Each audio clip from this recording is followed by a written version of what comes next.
I never expected the universe to answer me. On a quiet night, surrounded by blinking monitors and old satellite equipment, I sent a simple signal into deep space. It wasn't scientific. It wasn't logical. It was honest. I'm alone, the message said. Is there anyone out there who understands love? Days passed. Then weeks. I almost forgot about it, until the sky above my research station began to glow. A figure descended in a soft column of blue light. She looked human, yet not. Her eyes reflected stars I had never seen, and her presence felt ancient, calm, and powerful. She introduced herself as Lyra, an immortal traveler from a civilization older than Earth itself. I heard your call, she said gently. Not through machines, but through intent. I was stunned. Out of all the messages sent into space every day, mine had reached her. Lyra explained that her kind no longer searched for conquest or knowledge, they searched for meaning. Immortality had given them endless time, but taken away connection. We talked for hours. She asked about human emotions, about hope, fear, and the strange courage it takes to love despite knowing loss. I told her about Earth, about how fragile life is, and how that fragility makes every moment precious. You reach for love because your time is limited, she said. That is something immortals forget. Before leaving, Lyra placed her hand near mine, not touching, but close enough to feel warmth. Our worlds are different, she said, but tonight reminded me why the universe still listens. As she vanished into the stars, the silence returned, but it felt different now. I realized the signal hadn't changed the universe. It had changed me. Somewhere beyond the stars, an immortal alien woman had heard my loneliness, and answered with understanding. I couldn't sleep after Lyra left. The room still smelled faintly of ozone, and my hands trembled every time I looked at the dark sky beyond the window. I kept replaying her words in my mind, I heard your call through intent. What did that even mean? The next evening, I powered up the equipment again, not to send a signal, but to understand what had happened. As I adjusted the frequencies, the temperature in the room dropped slightly. The lights dimmed. Then, without warning, the air shimmered. Lyra appeared again, this time without light or sound, as if she had stepped out of space itself. I wasn't sure I could return, she said. Contact with your world is complicated. I asked her why she chose me. Out of billions of humans, why answer my message? Because it was not a demand, she replied. It was not curiosity or ambition. It was loneliness. That emotion travels far. She told me her kind abandoned emotions long ago to survive eternity. Love caused conflict. Attachment caused pain. So they erased it, slowly, carefully. Immortality became peaceful, but empty. Listening to her, I realized something painful. Humans fear death, but immortals fear endless silence. We spoke about simple things, music, stories, the way humans find meaning in short lives. Lyra listened with intense focus, as if every word mattered. There is beauty in limits, she said quietly. Your hearts burn bright because they do not burn forever. Before leaving, she warned me. If we continue this connection, consequences will follow, for you and for me. I nodded, knowing fear couldn't stop me now. As she faded away, one thought stayed with me. I had sent a signal searching for love. And found a being who had forgotten how to feel it. After Lyra disappeared, my life returned to normal, or so it seemed. Days passed, but the air around me felt different, as if the universe itself was quietly watching. Then one night, the monitors flickered on their own.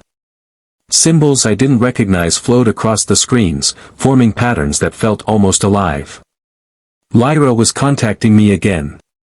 This connection is unstable, her voice echoed through the room. Your world and mine are not meant to stay linked for long. I asked her why she reached out to me again if the risk was so great. Because curiosity became something more, she replied. You showed me what immortality took from us. She told me her people once felt emotions as deeply as humans do now. But over millions of years, feelings faded, replaced by logic and distance. Love became a memory, not an experience. Our conversations grew deeper. She learned about human dreams, how people build futures even knowing they won't last forever. I learned about her endless existence, watching stars be born and die, civilizations rise and vanish. One lifetime, she said softly, can be more meaningful than eternity. But the more we spoke, the more unstable the signal became. Alarms rang as energy levels spiked. Lyra looked worried for the first time. If this continues, she warned, your world may detect my presence. That could change everything.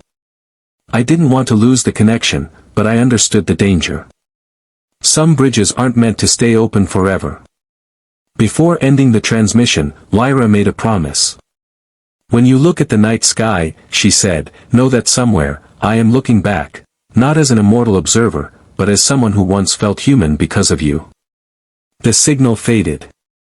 The room went dark. Yet even in the silence, I knew this wasn't the end, it was the beginning of something the universe itself had almost forgotten.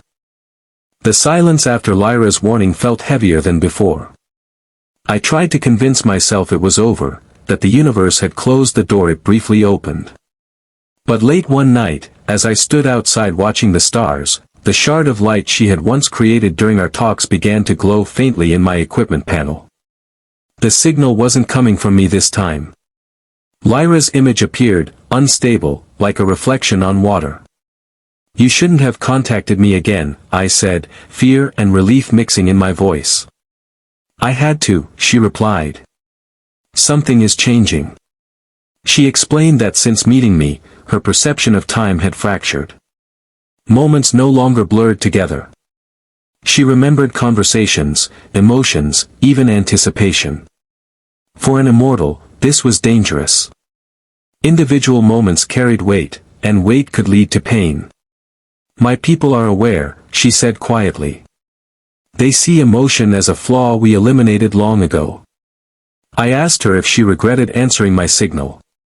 No, she said without hesitation. For the first time in millions of cycles, existence feels personal. Suddenly, the transmission faltered. The stars behind her twisted, as if space itself resisted the connection. If they sever this link, she warned, I may never reach you again. I realized then that what we shared wasn't romance or destiny, it was understanding across impossible distance. Two beings from different worlds reminding each other why consciousness mattered.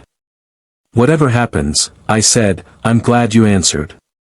Lyra smiled, a small, human expression she had learned from me. You gave eternity a moment, she said. That is not a small thing. The signal weakened. Before it vanished, she left me with one final message. Look to the stars tomorrow night. Not to call, but to listen. The transmission ended. I stood alone under the sky, knowing something immense was approaching, and that our next meeting would decide everything. The night Lyra returned for the last time, the stars felt closer than ever. The sky above the station split with silent light, not violent or frightening, but calm, like the universe holding its breath. She appeared slowly, her form clearer than before, yet somehow fading at the edges. This is the final convergence, she said. After this moment, our worlds will drift apart forever. I felt a tightness in my chest. I had known this was coming, but knowing didn't make it easier.